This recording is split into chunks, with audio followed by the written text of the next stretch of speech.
The Pinkertons, Chapter 3. It was market day in Haypepper. Not that fateful market day to which we have already alluded all those years back before Cynthia and Claude were even married, but market day here and now in the year that our story is taking place. It was Thursday, for market day is always on a Thursday in Haypepper.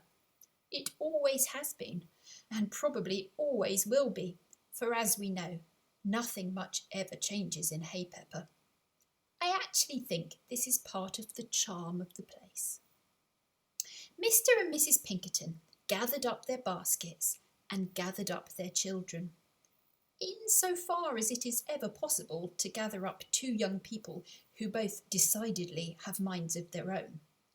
To dredge up might perhaps be a more accurate expression, as it was certainly reluctantly that Patty Pinkerton was eventually persuaded out of her blue polka-dot pyjamas and prized away from the engrossing novel she was currently reading. Percival was also a little reluctant to venture out, as he too had been enjoying himself, albeit in a rather different manner from his sister.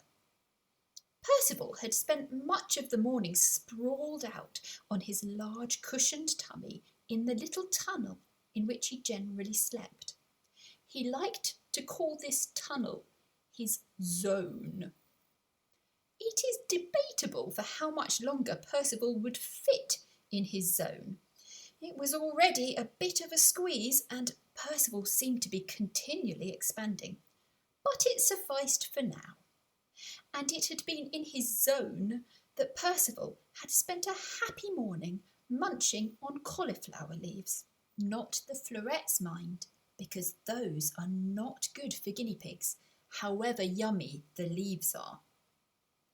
When he was a tot, his mother had explained it to him this way. Mummy's maiden name before she got married was Floret. And you don't want to eat me, do you?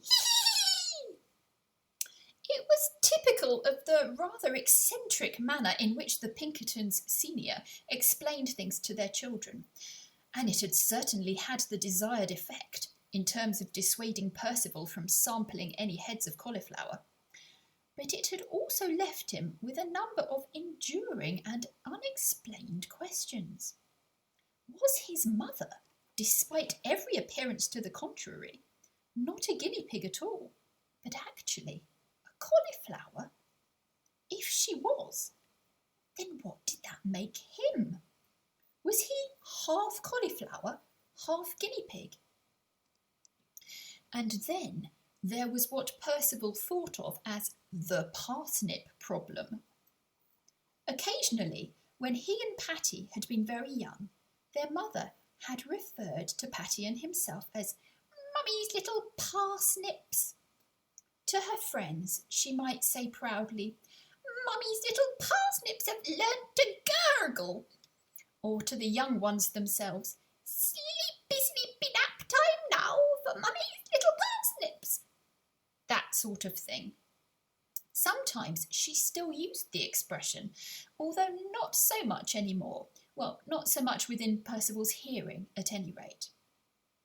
He had always presumed that this vegetable reference was some kind of term of endearment on his mother's part, although none of his friends' mothers ever called them parsnip. But what if it wasn't a term of endearment after all? What if he was, in fact, half parsnip, half cauliflower, and thus truly and fully vegetable? What would happen if they found out at school? Would they disqualify him from school sports day on the grounds that he was, in fact, not a guinea pig after all? Come to think of it, that might not be such a bad outcome. Percival was not altogether fond of sports. But what if, with horror, the thought suddenly struck, what if his classmates decided to eat him? This This particular morning, though, had been free from such phagophobic worries. After all, one couldn't spend all of one's life worrying about such matters, about things that might never happen. And so it had been a happy Percival who, in his zone, munching on cauliflower leaves, had interspersed his munching with singing. He sang melodies, but never words, of course, to his pet newt, Oliver, who was the second and increasingly squashed resident of Percival's zone. Do not worry, reader. When I say squashed, I do not mean it literally. Oliver was unharmed, protected as he was by his tank from the furry expanses of his young master. Percival's voice was not particularly tuneful, but what Percival lacked in musicality he made up for by sheer enthusiasm. It is unclear whether Oliver the Newt enjoyed the concert performance given in his honour quite as much as the vocalist himself did. It is also unclear the extent to which the high volume of the morning's recital had contributed towards Claude and Cynthia's slightly disgruntled air as they attempted to chivvy the twins out of the family home. With all four Pinkertons finally out of the house, the whole family returned to good spirits. Percival was still absent-mindedly munching on a stray cauliflower leaf, which he had found floating on the top of the water in Oliver's tank. Percival had tried to share his morning snack with the newt, but Oliver had been strangely uninterested. So, as Percival did not like to let things go to waste, he had fished it out and popped it into his mouth. Had Patty known the provenance of said cauliflower leaf, she might have puckered her tiny mouth in disapproval, but luckily she did not. And of course Percival's parents didn't even notice that their son hadn't yet finished his breakfast. Haypepper Market was held on a fortnightly basis on the playing fields attached to the children's school. It was a cheerful, colourful affair. The market stallholders did a roaring trade. As there were no shops in Haypepper, apart from the small post office, all the inhabitants would attend market day, as this was their one chance to purchase small presents for upcoming birthdays, christenings and anniversaries, for the children to spend any pocket money they might have received, and also, most importantly, for each family to replenish the shelves of their store cupboards.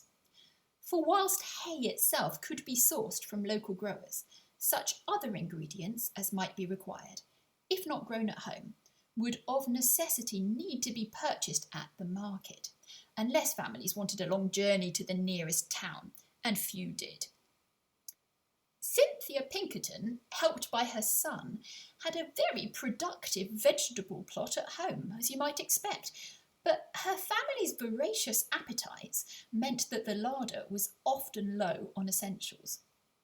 Percival, if truth be told, tended to munch continually as he helped his mother in the garden, and if he was given the job of picking the peppers, for instance, or of bringing in the veg, he would frequently eat the produce straight out of the collecting basket, with the result that a large proportion of the produce never reached the kitchen. His mother seemed not to notice this, as she was an avid gardener and once outside would be heavily engrossed in horticultural matters and in checking on all her favourite flowers. She did occasionally comment to her husband, "I do wonder sometimes where all the vegetables go. I'm sure I planted plenty this year." But her husband would just grin at her, and then they would get on with preparing the dinner, or whatever else they were doing, and no more would be said about it. Today, Mrs. Pinkerton needed to purchase several red and yellow peppers and a number of heads of broccoli. With broccoli, unlike with cauliflower, it is fine to eat the florets. You might have thought that this fact would have confused Percival, but it didn't, because as he reasoned to himself and subsequently explained to his father, "Broccoli is okay because Mummy is a cauliflower and not a broccoli." His father, not having been party to the original maternal explanation, merely ruffled his son's fur gently and replied reassuringly, "Of course, that's right, I'm sure, my darling pumpkin," which had, of course, added yet a further layer of complication to his son's already strained logic circuits. All four of the Pinkertons enjoyed and looked forward to market day. Today, whilst their parents spent time assessing the vegetables in order to attempt to select only the perfectly ripe but not overripe peppers and the tastiest looking heads of broccoli, Patty and Percival scurried around some of the other stalls, gurgling greetings to the market traders and admiring their varied and numerous wares. Of course, the twins' first port of call was the confectioner's stall. This was a firm favourite with the two young guinea pigs, and indeed with most of the other youngsters from the village. The proprietor was a jolly, round guinea pig with beautiful auburn fur, which was whirled and tufted in many directions. This was Miss Mahala, a much-loved regular visitor to the village. She sported a little pink and white striped apron and a yellow and white spotted hat, which was nearly in the shape of a beret, but not quite. It was a bit bigger than a beret, and it was made of cotton, not wool. Miss Mahala was today efficiently working her way through the orders of a steady stream of young customers, neatly wrapping their purchases into small paper packages, each of which she sealed with a small sticker, which in turn bore the emblem of her own sweetly smiling face. Now, if most people handed you a picture of themselves on a sticker, you would think that that person might be maybe a little bit vain, or a bit silly at the very least, the sort of person who issues signed photographs of themselves to their family and friends as Christmas presents. But Miss Mahala wasn't like that at all. She was kind, she was good-natured, friendly, and really rather fun. Patty and Percival headed over to her stall. Percival bumped, quite literally, into several of his schoolmates on the way, but no one minded too much. After all, it was market day, and everyone was happy on market day, especially those lucky enough to be visiting Miss Mahala's beautiful, enticing stall. Soon enough, Patty and Percival were at the front of the queue. "Now, what can I get for you today?" asked Miss Mahala. She spoke in guinea pig, of course, and although I know I said we were going to stick to English, I can't help but point out that in guinea pig, this question that Miss Mahala asked has a lovely, sweetly tinkling sound, like a gentle downward stroke from the upper notes of a xylophone, followed by an excited, expectant little rumbling, reminiscent of your tummy on a particularly hungry day. Oh, there were so many wonderful things to choose from. Boxes of yarrow tied up with yellow string that one could give as a gift to a loved one, one's grandmother perhaps, as yarrow was often a favourite with grandmothers. There were thimbles of diluted nectar of sweet corn to drink. There were bite-sized pieces of cucumber cut into heart shapes, a possible token of love to share with a sweetheart perhaps, and so many more deliciously tempting treats that you would have thought it would be difficult for any young guinea pig to decide what to have. It all looked so wonderful. However, Patty had been to the stall many times before, and she had decided in advance what she would ask for. After the usual pleasantries had been exchanged, Patty put in her order for 2 twists, one for her mother and one for her father, and for herself a bouquet surprise. The ingredients of the bouquet surprise changed a little from month to month, depending on what was in season, but they were always delicious. Today's, she discovered, involved parsley and spring greens, 2 of her favourites. After these had been expertly wrapped by Miss Mahala and handed to Patty with the sticker smiling up towards her, Percival put in his order. Patty noticed that Percival's voice, whilst loudly confident at home, here in public was both very polite and also a little nervous sounding. "Please, may I have a carrot crunch?" he asked. Patty frowned at her brother, but decided not to say anything in front of Miss Michaela and the other customers. Carrot crunches were very lovely, but they were very sweet. They were normally reserved for special occasions, such as birthdays and other big celebrations. Super sweet things tended to make members of her family go a bit wild, and she wasn't sure that having lots of zingy energy would be good for her brother. Well, not when combined with his tendency towards clumsiness, at any rate.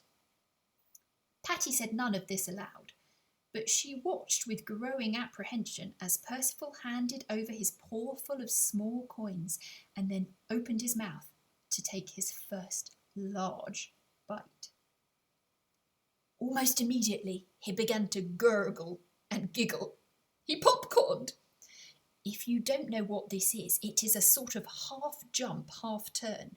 It is often rather sudden and unexpected and a little startling to the onlooker, although the guinea pig, him or herself, always looks as if she or he is having a huge amount of fun. I suppose it is the guinea pig equivalent of some of the more extravagant and acrobatic moves which you might come across in certain forms of modern dance. Percival popcorned again. And again. In his excitement, he knocked over the entire pot of carrot crunches on Miss Mahala's stall. He popcorned again. This time he knocked over the basket of twists. Twists, if you don't know, are small plats of hay tied with a pale blue ribbon at either end. These are purely decorative, you can't eat them. And the twist contains in the centre, as the pièce de résistance, a dandelion. Dandelions are edible for guinea pigs and are in fact delicious, but they are only advisable in small quantities. Despite the chaos that Percival had caused, Miss Michaela was very kind, and she assured Patty and the still leaping and guffawing Percival that they needn't worry. Several willing volunteers were on paw in an instant, offering help. There were, of course, the youngsters from the queue, but several strapping male guinea pigs of around Miss Mahala's own age also appeared as if by magic and proffered their services of assistance. These were largely guinea pigs in smart pinstriped trousers, black polished boots and sapphire blue bow ties. You know, the standard working garb of the office guinea pig. However, there were also one or two local lads, and in particular there was a slight, shy youth in green dungarees with a red cap atop his head. And it was to him that Miss Michaela gave a particularly encouraging and welcoming smile. All of these chaps were, perhaps unbeknownst to Miss Michaela herself, would-be suitors of the delightful confectioner, and each of these gents was anxious to gain Miss Mahala's attention and to prove his worth and his helpfulness over and above that of his fellows.